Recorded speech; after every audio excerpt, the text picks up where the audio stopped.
महिलाओं ने तो दुपट्टा ओढ़ करके थोड़ी अपनी जान बचा ली है, लेकिन पुरुषों के सिर में जिनके टोपी है वो तो थोड़ा सलामत है, लेकिन जो मेरे जैसे हैं वो मैं ऊपर से ही देख रहा था कि उनकी हालत तो बेचारों की खराब हो रही है। हम लंबी बात नहीं करेंगे। सबसे पहले तो मैं यहां आने पर इनका हार्दिक अभिनंदन और स्वागत करता हूं, क्योंकि ये मेरा क्षेत्र है।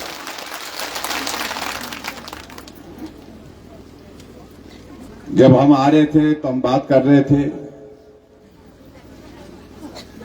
मंडी से हम 7 मिनट में पे यहां पहुंचे। 7 मिनट में जब हमने टेक ऑफ किया मंडी से तो 7 मिनट में यहां पहुंचे। फिर उसके बाद 2 मिनट का एक चक्कर और लगा, अगर वो भी मिला लें तो 9 मिनट में पहुंचे। और एक दौर ऐसा होता था कि ये इलाका अगर मुझे सारा घूमना होता था तो 9 दिन का टूर करना पड़ता था। सारा गांव पैदल, सारा इलाका पैदल, एक गांव से दूसरे गांव पैदल, दूसरे से तीसरे गांव पैदल, एक घर से दूसरे घर पैदल। और इसलिए इस इलाके का नाम ही इलाका बोलते हैं पैदल बेल्ट। लेकिन जब से सड़क निकली अब वो बोलते हैं कि मिडल बेल्ट। और मिडल बेल्ट इसलिए क्यों, ये बीच का इलाका पड़ता है हमारी विधानसभा क्षेत्र का। और मुझे अच्छी तरह से याद है कि एक बार ऐसा दौर आया जब मैं दूसरी बार विधानसभा का चुनाव लड़ रहा था। पहला चुनाव तो हारा, दूसरी बार चुनाव लड़ने के लिए खड़ा हुआ। इस सारे इलाके के लोगों ने तय किया कि हमारे यहां सड़क नहीं पहुंची, नेता आते हैं भाषण देते हैं कि अगली बार गाड़ी में बैठ करके आएंगे, कोई गाड़ी में आज तक आया नहीं, इसलिए पैदल बेल्ट का हम दूसरा कैंडिडेट देंगे बोलते हैं। पूरा कैंडिडेट यहां से दिया गया, पूरा नारा लगा जोर से। लेकिन मुझे इस बात की खुशी है कि देव मुतलोड़ा के पास हम भी गए। कोई देव मुतलोड़ा का आशीर्वाद देकर के बात कर रहा था, हमने कहा हमें भी आशीर्वाद चाहिए, और देव मुतलोड़ा ने हमें आशीर्वाद दिया, आप सब ने हमको आशीर्वाद दिया। पहली बार में हिमाचल प्रदेश की विधानसभा के अंदर, और उसी वक्त मैंने कह दिया था मेरी जिंदगी का सबसे बड़ा लक्ष्य एक रहेगा कि इस इलाके के लोगों की पेट का बोझ को उतार करके फेंकूं। ये मेरा जीवन का सबसे बड़ा उद्देश्य रहेगा। गांव को सड़क हो गई,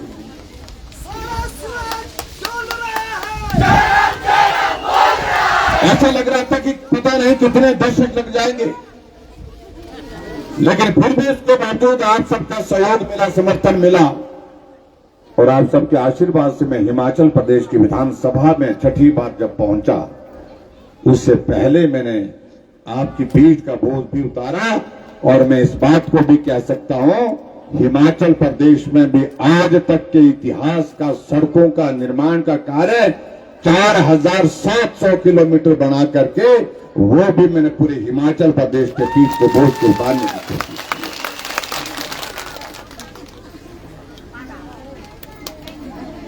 भाई और बहनों, ये जो चुनाव है, ये चुनाव देश का चुनाव है।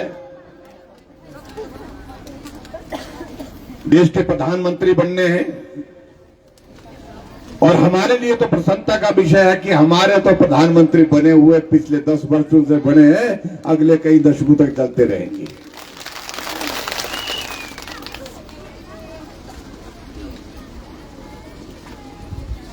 पूरे देश भर में जो चुनाव चल रहा है, उसके 5वें फेज का जो चुनाव हुआ, उससे एक दिन पहले 24 तारीख को देश के प्रधानमंत्री नरेंद्र मोदी जी पड्डल के मैदान में आए, और पड्डल के मैदान में इस बात का जिक्र किया कि अभी तक पूरे देश भर में जो वोटिंग हो चुकी है, उस वोटिंग के जो रुझान जो है हमको फीडबैक के माध्यम से आ रहे हैं, सर्वेक्षण के माध्यम से आ रहे हैं, उसके अनुसार भारतीय जनता पार्टी की सरकार के लिए जितना बहुमत, सरकार बनाने के लिए जितनी सीटें चाहिए उतनी सीटें हम मिल चुकी है। पिछले कल और वोट पड़े 25 तारीख को, अब हम और बड़े बहुमत के साथ आगे बढ़ गए। लेकिन प्रधानमंत्री नरेंद्र मोदी जी ने कहा कि मुझे चाहिए हिमाचल की चारों सीटें चाहिए, मजबूत सरकार चाहिए, ताकतवर सरकार चाहिए, अपने बलबूते चलने वाली सरकार चाहिए, अपने बलबूते फैसले करने वाली सरकार चाहिए। उसके लिए हिमाचल प्रदेश की चारों सीटें मुझे फिर से चाहिए, जो 2014 में दी आपने, 2019 में भी दी और 2019 के बाद अब इस 2024 में भी आप देंगे। मैं देख रहा था अभी कंगना जी ने जिक्र किया राहुल गांधी जी का। एक तो नाहन के मैदान में उतरे, गर्मी बहुत है, शायद गर्मी का ही असर हो गया होगा, मालूम नहीं किन किन बातों का असर उन पर होता है। मंत्री महोदय उनको टोपी पहनाने की कोशिश कर रहे हैं और टोपी पहनाते के बाद जो है मुंह उसकी तरफ किया जाता है, उन पीठ उसकी तरफ की। लेकिन मंत्री जी भी जोरदार आदमी है, उनने उसी तरह से पिछली तरफ से टोपी पहना। आपने देख लेना सोशल मीडिया में आजकल, फेसबुक तो सबके पास है। पहली बार देखा मैंने ऐसा, टोपी सामने से पहनाई जाती है, उनकी जो है पिछली तरफ से जो है पीठ की तरफ से पहनाई गई। कुछ आते हैं हिमाचल प्रदेश में, कुछ नया ही करके चले जाते हैं और उसके बाद क्या कह रहे तो कोई तारतम्य नहीं था। लेकिन हैरानी मुझे इस बात को लेकर के हो रही थी कि जो बातें उनके सामने कही गई, उनको बताई गई है, वो सत्य पर आधारित नहीं है।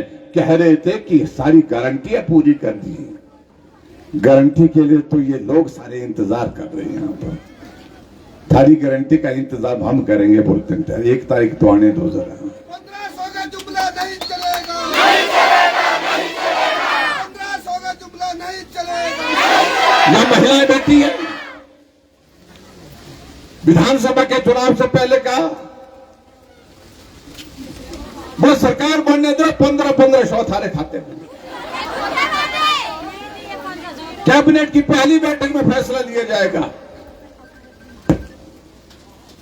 धन्य उस राज्यों तुमने ठगी, तुमने बड़ा भारी हिम्मत का काम किया, नहीं तो बड़ा भारी मुश्किल था।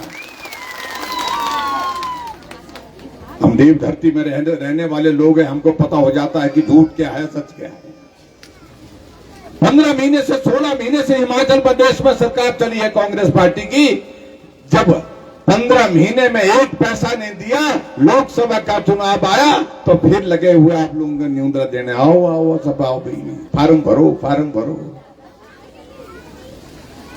यहां पता नहीं आए कि नहीं आए। उनके लिए ना एक काम करना, आजकल धूप पर कुक्षी नहीं दो, एक पटाखा मारना चाहते बड़ा था। और क्यों ना जरूर यार, तो बहुत लाख जरूर है डाव करना। अरे फार्म भरने की बातें आप फिर 15 महीने के बाद कर रहे हैं। अगर आप ईमानदारी से कहते हैं कि हमको 1500 रुपए देने, तो किसने आपको बांध करके रखा? 16 महीने से हिमाचल प्रदेश में कांग्रेस पार्टी की सरकार थी, 16 रुपए भी नहीं आए, तो लगन भी बोलती थी ऊपर बोल गोबर भी लौना आमा बोलू। मारी बेटी बोलता है ना, गोबर ने छोटे खींच नहीं रहना भी उसमें 2 रुपए किलो गोबर, 2 रुपए किलो गोबर। जेड़े हमारे चाचा जाना ना, जलेबी बोलते थे 20 रुपए किलो, 20 रुपए किलो जलेबी, 20 रुपए ऐसे बोलते हैं ना, सब्जी वाला बोलता है 2 रुपए किलो, 2 रुपए किलो बोलते रहे गोबर के लिए। 15 महीने बीत गए, वो गोबरी भी सूख गया। अरे कितना झूठ बोलेंगे। कहा कि 1 लाख नौकरियां 1 साल में देंगे, 5 साल में 5 लाख नौकरियां देंगे। 10,000 से ज्यादा हमारे बेरोजगार नौजवान जो आउटसोर्स में लगे थे, पीडब्ल्यू में लगे थे, आईपीएच में लगे थे, हमारे टूरिज्म में लगे थे, हॉर्टिकल्चर में लगे थे, एग्रीकल्चर में लगे थे, अलग अलग डिपार्टमेंट से उनको नौकरी से निकाल दिया। ऐसी स्थिति हमने कभी नहीं देखी। 16 महीने में एक आदमी को नौकरी नहीं मिली। हाँ नौकरी मिली उन लोगों को मिली जिनको कैबिनेट के दर्जे के साथ नौकरी दी गई, जो पंचायत का चुनाव नहीं लड़ सकते, जीत नहीं सकते हैं, लेकिन उनको कैबिनेट का दर्जा दे करके प्रदेश को लूटने की छूट दे रखी है।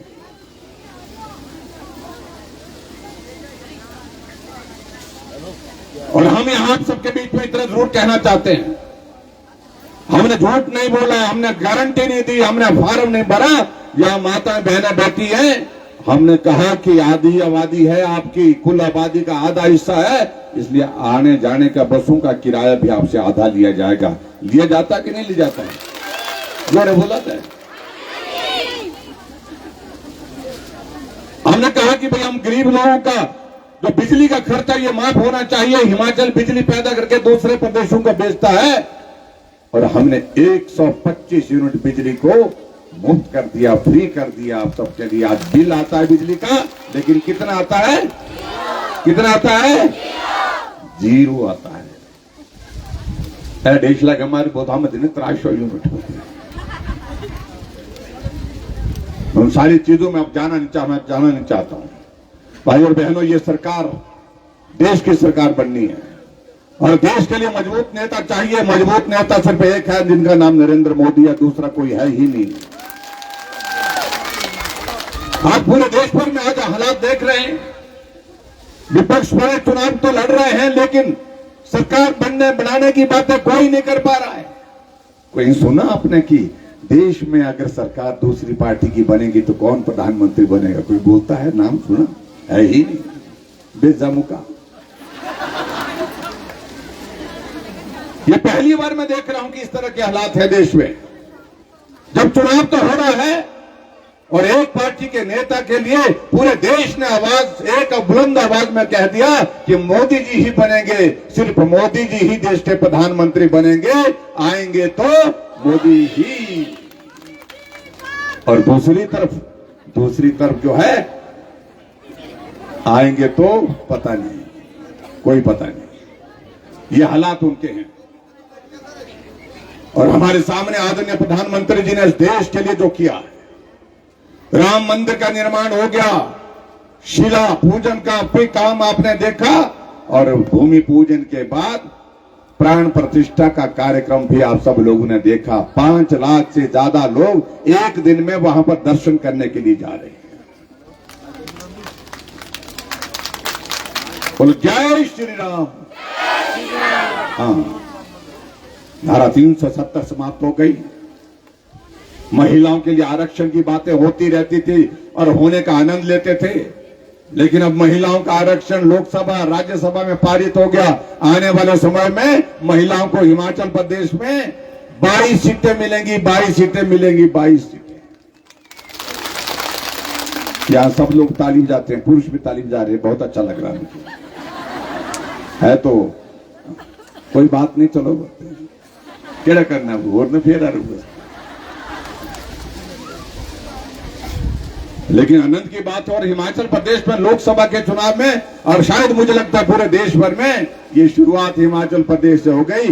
4 लोकसभा की सीट में से 1 सीट मंडी की महिला को दी गई, कंगना रनावत जी को दी गई।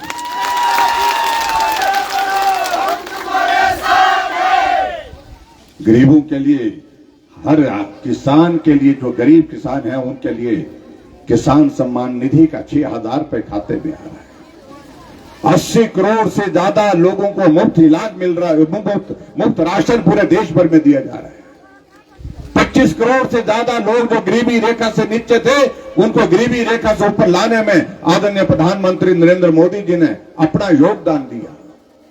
और ये हिमाचल छोटा सा प्रदेश, छोटे से हिमाचल प्रदेश में ऑल इंडिया मेडिकल इंस्टीट्यूट जो है वो 3,500 करोड़ की लागत से बिलासपुर में बना करके हमारी सेहत का ख्याल रखने के लिए, हम स्वस्थ रहें, अगर किसी को बीमारी हो जाए तो इलाज की बेहतरीन सुविधा वहां पर उपलब्ध हो, इस काम के लिए किया। 3 मेडिकल कॉलेज हिमाचल प्रदेश में खोल दिए। अटल टनल रोहतांग जो है वो बन करके तैयार हो गई। ट्रेन हिमाचल से जाकर के दिल्ली पहुंच रही है और आने वाले समय में बिलासपुर बहुत जल्दी 2 साल या 3 साल के अंदर बिलासपुर पहुंचेगी और बिलासपुर पहुंचने के बाद फिर मंडी भी पहुंचेगी, ये भी मैं कहना चाह रहा हूं। आज मंडी से चंडीगढ़ जाना होता है, 2.25 घंटे में चंडीगढ़ पहुंचते हैं, जहां 6 घंटे लगते थे पहुंचने में, क्योंकि 4 लेन बन गया। हम बहुत सारी बातों का जिक्र कर सकते हैं, लेकिन मैं इतना ही जरूर कहना चाह रहा हूं, आदरणीय प्रधानमंत्री नरेंद्र मोदी जी के आशीर्वाद से ये देश हर क्षेत्र में आगे बढ़ा है। भारत जो है आज 5वीं अर्थव्यवस्था बन गई पूरे दुनिया की। जहां मनमोहन सिंह जी हुआ करते थे उस वक्त 11वें स्थान पर थी, 11वें स्थान पर 5वें स्थान पर आ गए। और आने वाले समय में प्रधानमंत्री नरेंद्र मोदी जी ने कहा है कि हम देश की अर्थव्यवस्था को दुनिया की अर्थव्यवस्था में 3रे स्थान पर खड़ा करके दिखाएंगे, ये भी प्रधानमंत्री नरेंद्र मोदी जी ने।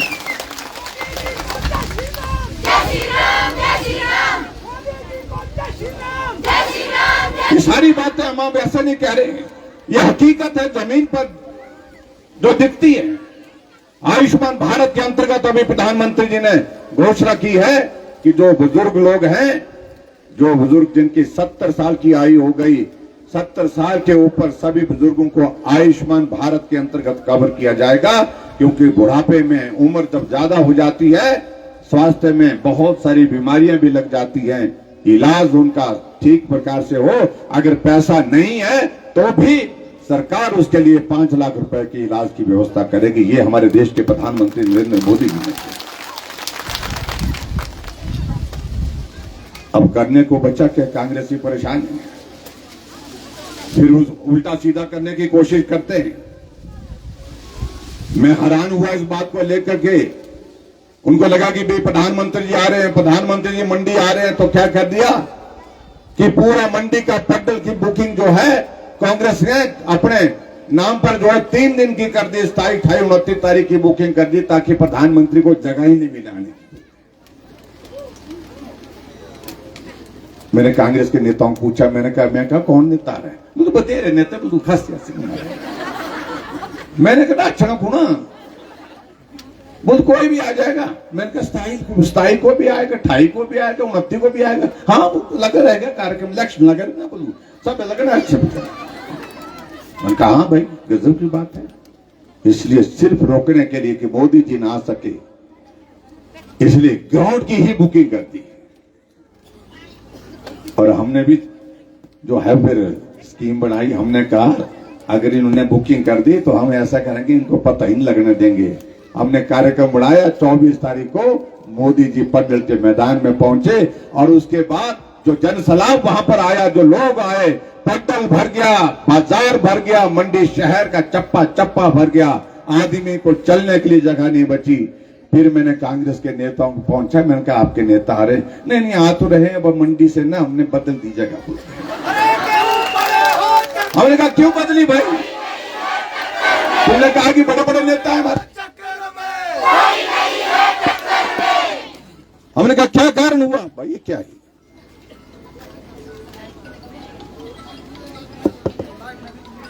तो इसलिए मैं ये बात कहना चाह रहा हूं कि जहां चल ठीक है, मैं सरकार पर बोल रहा हूं ना, आजकल बिजली का महकमा सरकार के ऊपर बड़ा वो मेरे से नाराज चल रहा है। बिजली एक तो पता नहीं आज के हिसाब से चलो नहीं, तो जब मैं भाट की दार आता तो बिजली काटता था, ये तो चलो जनरेटर धोरकता ठीक है।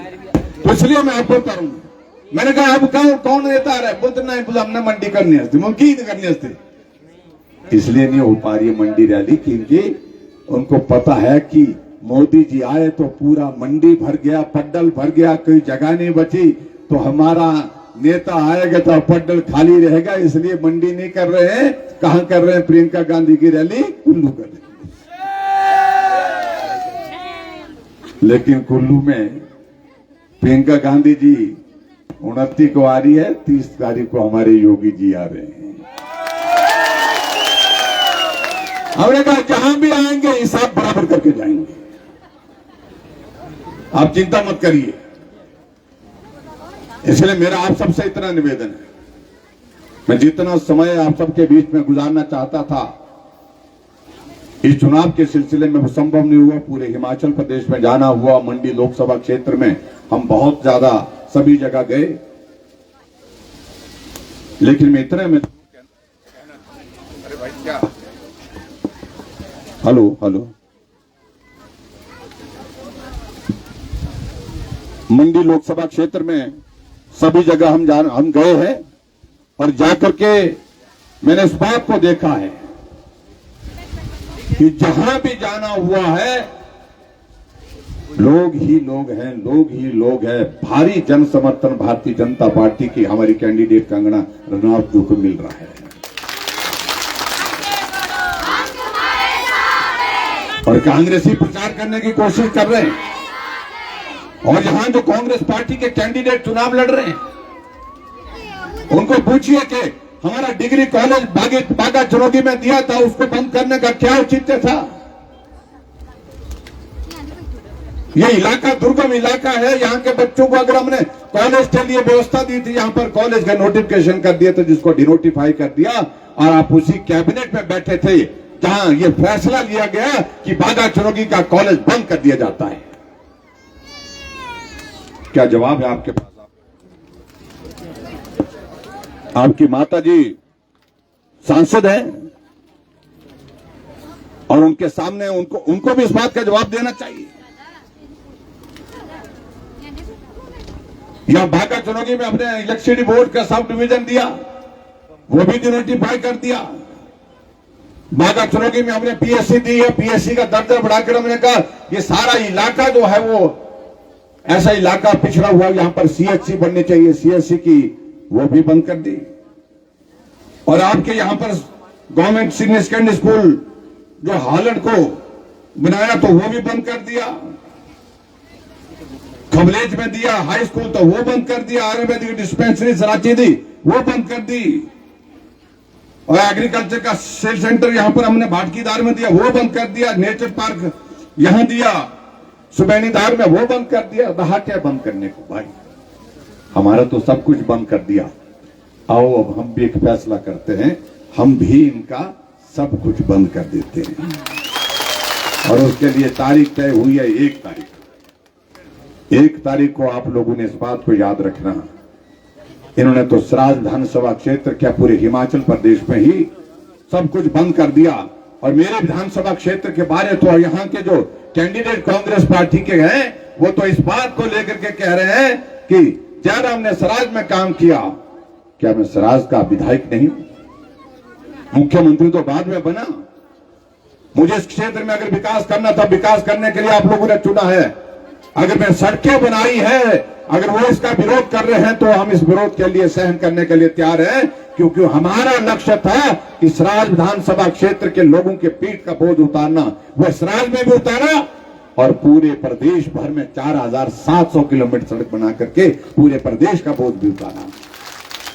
आप पीडब्ल्यूडी मंत्री हैं, आप बताएं, जो सड़कें जहां गाड़ियां चलती थी आप वहां पर मलबा गिरा है, वो मलबा नहीं उठा पाएंगे। 16 महीने से आप सत्ता में हैं, कह रहे 3000 करोड़ रुपए आपने लाए। कहां से लाए? किसी साहूकार से लाए क्या? 3000 करोड़ रुपए अगर दिए हैं तो नरेंद्र मोदी जी ने दिए, हमारे देश के प्रधानमंत्री जी ने दिए, प्रधानमंत्री ग्राम सड़क योजना के माध्यम से दिए। और त्रासदी का जिक्र खास तौर से मैं करना चाहूंगा। इस इलाके में बहुत बड़ा नुकसान हुआ है और बहुत सारे लोगों की दुखद मृत्यु भी हुई है। 2 लोग तो यही हमारे जैंसला के जो है वो मां और बेटी दोनों की दुखद मृत्यु हुई। मैं गया था वहां पर, लेकिन मैं इस बात को मैं देख रहा हूं कि बहुत सारे लोग ऐसे हैं जिनके घर चले गए। कहीं उनके घर खड़े तो हैं लेकिन रहने के लायक नहीं रहे। क्या सबको पैसा मिल गया? क्या बोलो भाई, मिला? नहीं मिला पैसा तो गया काम पैसा। जो 1800 करोड़ रुपए दिल्ली से मोदी जी ने दिया था हिमाचल प्रदेश में, उन लोगों के लिए जिनका घर चला गया, जिनके घर में दरार आ गई, जिनकी पशुशाला चले गए, जिनकी बाग बगीचा चला गया, उनके लिए दिया था वो पैसा गया था। और इसलिए प्रधानमंत्री जी ने मंडी में ये भी कहा कि आने वाले समय में उस सारी चीज की हम जांच भी करेंगे, क्योंकि इन लोगों ने उसमें भी बंदर बांट की, अपने लोगों को ढूंढते रहे, तलाशते रहे, लेकिन जो गरीब आदमी है जिसका सही मायने में नुकसान हुआ उसको वो पैसा नहीं दिया गया। इस सारे मामले को लेकर के हम आगे बात करेंगे, मैं इतना ही कहना चाह रहा हूं। इसलिए भाई और बहनों, मेरा आप सबसे विनम्र है, कंगना जी यहां पर बैठी हैं, मंडी से भारतीय जनता पार्टी की हमारी सांसद के लिए प्रत्याशी है, और आदरणीय प्रधानमंत्री नरेंद्र मोदी जी ने पड्डल के मैदान में कहा है कि हिमाचल की बेटी के साथ जो जिस प्रकार से जो अपमानजनक टिप्पणियां की हैं उसका बदला लेने का मौका आया है। जिस तरह से अभद्र भाषा इस्तेमाल की गई है, हमने कहा यह मुद्दों पर बात करें, चुनाव मुद्दों पर होना चाहिए, लेकिन मुद्दों से हट करके यहां कई तरह की इस तरह की टिप्पणी की जो बर्दाश्त के योग्य नहीं है।